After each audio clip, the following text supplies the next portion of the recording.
Nice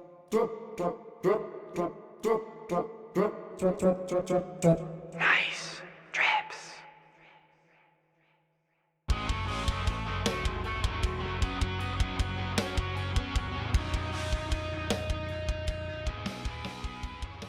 What's up, guys? Your boy Dead Son Oblivion. We are back with another Shredding Drip episode. Today we have the pleasure of having Shep in the studio. What is happening, my man? What's up, Shep?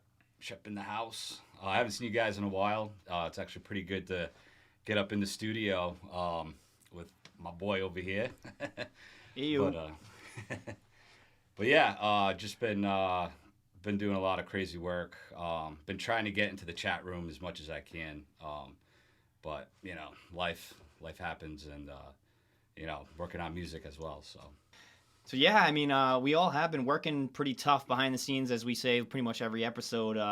Everybody's got a pretty busy life. You guys might not see it as much as we do, but you know, he's behind the scenes writing his side of the music, and although like me and Perpetual have been doing a lot of the videos lately, these guys are still working very diligently in the background, making the music for the album. So I can't stress how important that is and how much work and effort they're really putting in.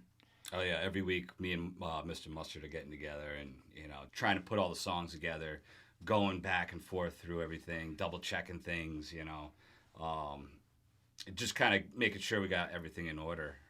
That's been going on every week. Right. But yeah, we still got a lot to do as well. True. I also see you. He's been working on getting his little studio together in his basement too. So, you know, in the last couple episodes, we've been talking about working remotely, and you guys have all seen what I'm working with here. But you know, it kind of just came over time, and he's been actually refinishing his basement now for forever. Yeah, it's been about a good year. We got flooded out in our basement, and then I just ended up redoing everything, and I just knew I wanted a recording studio. So it's been taking, you know, forever. I'm finally just getting there. Hopefully I'll have some video footage and, you know, maybe pictures, you know, in the future here, maybe next few weeks. He's selling it short too. It looks pretty excellent down there. Yeah, I've been taking my time with it, trying to make it perfect. You know, not being a carpenter or anything, you know, that was the hard part, you know, learning curve, you know. But now it's like, maybe I can. He acts like he doesn't build things. He's a mason, so I am. Still he knows how to mason. use a ruler. Don't count him out. And I'm an excavator operator as well. But you know, like the efforts there, everybody's like doing their thing. We've been kind of coming up with what was one you've been working on called Slurry. That seems to be pretty sweet there. So I had a Smashing Pumpkins song kind of put together, or a '90s kind of song, and then kind of shifted off away from it, and then got into this Slurry Drip song that's more, you know, radio rock friendly, kind of like a Paramore. I don't know. I feel like it's Paramore style going on, which I don't even listen to Paramore, so I know they're a great band, but you know, I don't even know how that all came about. But yeah, that's kind of some of the basics of Slurry Drip, or how I started it. You know, the way we're making this album is really cool and fun. You know, it's almost like what I've always wanted to do. Right. You know what I mean? Do the rock acoustic, the metal thing. You know, I love it. I love it. Well, I feel like you really are all over the place. You know what I mean when it comes to it too. So, like you can bust out an acoustic and play something, and then 10 minutes later bust out an electric and be, you know, doing some crazy chugs, and people are just like, yeah. What is going on? What just happened? Exactly, but like I feel like you guys all have that unique ability to do that, to switch up styles and genres, and you know, you've all grown up through different styles of music too. Right. Oh yeah. So Shep, saw some old videos of Shep way back in the day with his, you know, studded belts and emo hair, and you did not. Yeah, I did, and it's just funny, you know, like it is like that class of genres. There's just been so many, you know, different things. So, like, my influences, like, we were just having a private conversation before we turned the camera back on, but like, you know, I like that. Like, personally, my favorite album of all time is going back to the My Chemical Romance days, you know, that Helena CD. Yeah, But personally, I never listened to it. No, it's like Thursday, like all those bands, like Thursday. Yep. I mean, there's tons of different ones. Right. I always feel like I'm put on the spot when I start thinking about all those bands back like then. Alex on Fire and like all those it was a cool genre back then where it was like a mixture between rock, metal, and pop punk, I would even say, post. Maybe. Yeah, I think a lot of there was like that emo thing that they called Emo, yeah, right. Yeah, we were all emo like back Saves in the the Day. Remember The Save hair and the, you know what I'm Yeah. saying? Like, That was I like had my it. high school growing I up. had it. I'm not gonna lie. Yeah, me too, man. Like, Yeah. you guys were a little bit ahead of me, but I was still around for it. You would have saw me in high school and skinny jeans, the long hair over my eyes. That was me. Yep. Spiked hair, whatever.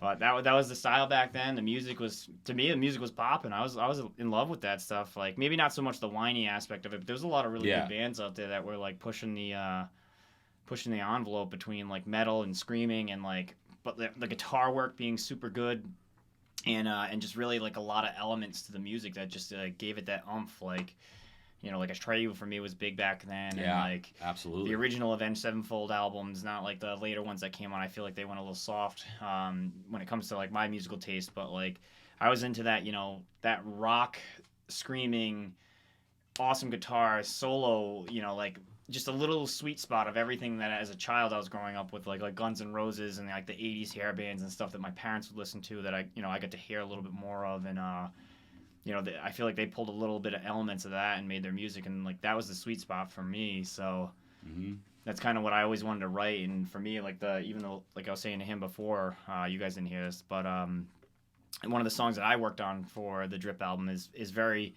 in that My Chemical genre, and it was just a sweet spot for me, and I enjoyed every second of making the music, and I feel like it really came out in the track because I was in the studio here. I wish I recorded it. I tried to, honestly, but I really couldn't get the camera set up in a way that it would be in like a good angle while I'm trying to like record vocals and sit up and sit down and sit up and sit down back on the computer and stuff. But I was like dancing around on the microphone, having a good time, like literally dancing and like laughing while I'm doing these tracks. And it came out like in the music and the expression, and just even you'll hear it sometime. I'm not going to release this one, but just I came up with these weird harmonies I never would have thought that I would have came up with, but it was because I was having so much fun doing it that like it just kind of came out, and I sat back and listened to it after, and I was like, damn. I know. I was really surprised when I heard it. I'm like, wow. Right. Wow. I don't even know where it came from. Like, it's honestly, really good. Like, yeah. Like I said this to one of my good friends too. I sent it to him and was like, dude, I just wrote this song. I don't even know where I came up with it, because like now I'm in the hot seat. I'm like, can I do this again? Yeah. Like I want to write a whole album, Yeah. kind of based around that one song, because like you'll see what I mean when you do hear it. Yeah. But that's my personal like bread and butter. Like going to high school, I have like these distinct memories of riding. Like I used to have this buddy in high school. We had summer school together, and riding around in a VR6 Jetta, just doing like 110 on our way to school, like listening to like the My Chemical album, and just like that memory in my mind of like that time, place, genre, and like seeing his band play out. And that was before I was like really, I would consider myself like an active musician in the community, where I was like, I wasn't in bands yet. I wasn't really playing out. I played guitar and sang and stuff in my own room, but like never really like branched out and saw that. And like here it is, like a buddy of mine in high school is like playing these shows and like playing a lot of big venues and stuff like that. And then I think they went to Warped Tour at one point too. And I was like, man, like this is it. This is what I want to do. And like at that point for me, I was like 17, 18. I decided that was the lifestyle I wanted, and I was going to pursue it into my 20s. So, but for me, you'll see what I mean. Like when this song finally comes out, it's right in that genre, and like that's my sweet spot, and I want to continue to make more music like that and put it out for you guys. So I feel like he's got the same thing, even with like with his acoustic stuff. Like we've chilled many times when we were in a band together, and he would say like, oh, I keep writing this acoustic stuff. I kind of want you to get down on it. I literally kept on like sending you stuff, and you're like, well, I don't know, Yeah. It's not really whatever. I mean, but you did try some stuff, you know. Yeah. It was fun. This project actually brought what I really wanted to come to life, and it's really happening. So that's why I'm really excited about it. I love it. But yeah, going back to all the music. I mean, there's just tons of good shows. I mean, I remember just watching these bands up on stage, and I'm like, that's what I want to do, and I ended up doing it. Like I did it for, I don't even know how many years. I think like maybe 6 or 7 years, just touring up and down the East Coast, playing shows. Like, we would play shows maybe, 3 times a week. I'm still working, I was young, working, but you still got to carry all that equipment in and out of the club, setting up, play the show, You know, by the time you get home from anywhere over here in Rhode Island or, you know, the East Coast, it's like, you know, it's a good few hours, you know what I mean? So, yeah, you'd be getting home at like 2 in the morning, then going to work. You know, I don't miss that. Right. I don't miss that at all. The but, rinse, wash, repeat. Yeah, but it was definitely a huge experience, and you know, we recorded an album down in Alabama. We went down there for like 2 or 3 weeks. And we actually recorded that album with Andy Jackson from Hot Rod Circuit, which was like one of my hero bands at the time. You know, that they're really good. Hot Rod Circuit, that's a really cool band. 90s band. You know. You guys are like in the right place and right time too. Like I would say, like the scene started to die down in my era. Like we had a couple of good years of really playing some shows, and I did the same thing. We went up, you know, the Northeast a little bit with some of the bands I did, and played some good shows. And I played with a lot of good bands that I've seen make it really big, like Attila, for instance. Like we played a show at Club Hell in Rhode Island with them, and like hung out with them after and talked, and Chelsea Grin and all these guys, and like Yeah. and the next thing you know, cool. they're blowing up, and like we were like listening to these guys, being like, dang, like I mean, when Attila came through, I was already listening to it. I was into the Rage album like crazy, like. You know, I was like throwing down on the dance floor, just like flipping out, because like those guys to me, it was like a surreal thing. I was like, dude, I listen to you every day. I totally fanboyed when he came out, and was like, bro, like, you know what I mean? Because it's like vocalist to vocalist at that point. It was different. It wasn't like I was fanboying over like, oh my god, I hear your CD all the time, blah blah blah. And like, no, I was like, no, man, like your vocals actually inspired a lot of the things I've like created, because of like just hearing the tonality that you're able to come up with, like helped me, you know, establish my own tone and stuff like that. So we kind of had a cool conversation about it, and That's what's cool. fun. Isn't that fun when you meet, like, you know, when you meet somebody that you look up to that's inspiring, you know, and Right. you know, like you get to actually talk with them, even though it should be normal anyways. Right, But it's right. just fun to be like, hey, Right. like I met Aaron. I don't mean to be name dropping because it's, you know, Stain. yeah, I but know, Aaron I know. Lewis, I met Aaron Lewis too. He's Yeah, a dude, wicked like- nice guy. yeah, like down to earth, most down to earth guy. You know, I just remember him walking out to the road too with his family after we're all hanging out, and you know, just waving the American flags down by the beach, you know, while cars are driving by. Like that is like a true American, you know what I Just mean? a regular dude Yeah, doing his thing. Yeah, but it's cool, like when you see people like that, and you know, I think it's different for us as musicians sometimes when we meet people like that, because like you feel almost connected to them in a way, like not just through their songs, just like through how their songs make you feel. So like when you get the chance to actually talk to them, you're like, you know, like your song changed my life, and I feel like they Right. probably hear that all the time. You know what I mean? How many fans went up and they're like, oh, you helped me through this Yeah. difficult time, you know, like that type of stuff. But it's like I feel like it's different coming from musician to musician, because like one, like obviously they don't know what you're like, so they probably like, all right, cool kid. But like at the Right. same time, like for you, you're like, well, yeah, it definitely influenced how I'm writing my music, and it's like a bigger deal, I feel, to us, because like, right. you know, like when you look back at the greats and stuff, and then the people that come after them, their music is, they set the bar, and then that bar gets broken by the next generation, and so forth and so forth. So we just constantly keep raising that bar by, you know, what we hear and, you know, what we relate to, I guess, feeling wise. So You know, the other thing too is when we were playing shows, when you're playing with all these other bands and stuff, you know, you were just trying to play as hard as, you know, as good, as impressive, you know, you wanted to, you know, whatever. I mean, back then it was like you're running around the stage, just, you know, you wanted to give a good show. That's what I wanted to do with my band, you know. We had light show going on where we had the silhouettes we had Smoke Machine going awesome. on, and, you know, we had lights flickering, and it was really pretty epic at the time, you know. you know, And then playing with all these great bands and, you know, just trying to one-up them. I remember trying to do that a lot. like college football, right? Because you got the NFL, and everybody says that college football players play a lot harder. Because when they're in the NFL, they're pampered, and they make it, and like, you know, they got contracts and stuff and endorsements that they can't lose, so they don't play as hard as they do as the ones that are in the college football. So I feel like that same aspect kind of applies to the musicians in that, because like the local musicians are out there grinding. You know what I mean? They're the ones that aren't making money.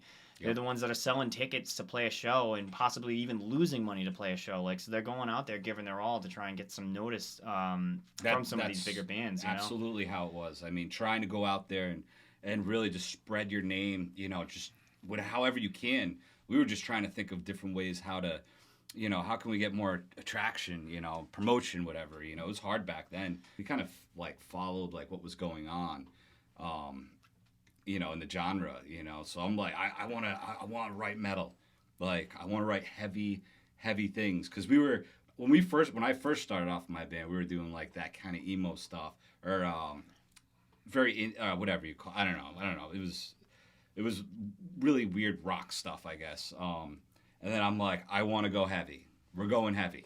That's what we're doing, And we did, and we actually ended up doing really, really good in it. But yeah, going back to like making friends with people in these bands and stuff. Like there's tons of them now that I'm like, the Number 12 Looks Like You. Yep. Like we're all hanging out with that. I mean, I think we did like a small tour with them for a little bit over here. Well, yeah, you guys know your handful of some pretty good bands and like that are big now. Right. That are, I know the style's kind of changing now. It's all Dejant, or Dejant. Oh, Dejant. Dejant. But yeah, I mean that's actually cool watching that style progress, and I love it. Like I really do. The heavier, the better for me. But I love everything. Yeah, I like bouncy stuff myself too. Yeah. Like I like stuff that'll make people move and not just move, but like there's some sort of rhythm you can catch on to. Like even if you don't know the song, like it's not gonna surprise you. The fact where it's just like out of this world, like changes all the time. Like I was into mathcore for a minute, and like it's tough to listen to that stuff like in concert because like it just changes up so much that like it's not that it's unenjoyable.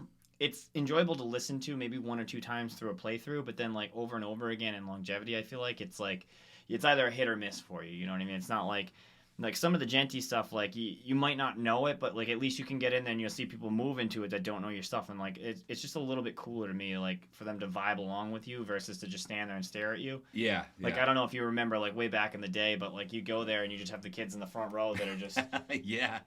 Oh yeah. They don't even like move; they just stare at you because like they don't them. Really know what's going on in it, and like that's what I'm talking about. Like I like music that kind of like moves you in every way. Like you can listen to it and you don't have to know the song to like get the emotion, get the feeling, or like the aspect of what I'm trying to like get across to you. And like if you can catch that message even subliminally or just like move to it a little bit, then I've done my job. Right. I had a great time. I had a great time doing it. Oh yeah, definitely. I mean, I still have a great time doing it. That's why I'm back doing it now. That's why we're doing this. That's why we're doing. Yeah. That's why we're doing this project. Going back to day one where I was like, people were like, why would you even want to do this? And it's like, what do you mean? Why would I want to do this? I'm a musician. Why wouldn't I want to do this? Right. Like us being in the hot chair right now, like, because we're trying to get everything together and get the album done and like come up with music and like there's a lot to the writing process, but like. At the same time, it's a lot of fun for us, and sometimes it's been a little bit of work where we're like frustrated because we're trying to get stuff done, and it's just not happening. But at the same time, like we're also in the back of our heads, we're like, damn man, we're going to a studio, and pretty soon these guys went and checked it out. They got some good video of it, like just cell phone wise, in the studio, and it's big and it's nice. I think it's going to be really good for us. Yeah, absolutely. I know, and I actually know the owner, producer, whatever. I don't know, whatever you want to call it. I think he's all of it, but I actually grew up with the guy. Really great guy. He's been in metal bands, but he's done a lot of different things, So I think he's actually recording a hip hop album right now in there. But yeah, he showed us a bunch of very good things in there, and things sound good anyways. But. It's about all the time we have. Again, thank you so much for stopping in for the Friday Shredding Drip episode. I want to thank you to Shep for stopping in and joining us on the show. Thank you for having me. I love the studio. It's awesome to be here. Thanks, Can't wait to come back, actually. Yeah, definitely be more in the future, which brings me back to, please like and subscribe to the channel. If you want to see more of this content, we're going to be doing a lot more talk shows and a lot more playthroughs of some of the songs, and there's a lot of good stuff to come, so we really appreciate you guys. Thank you so much, and good night. Absolutely. See you guys later.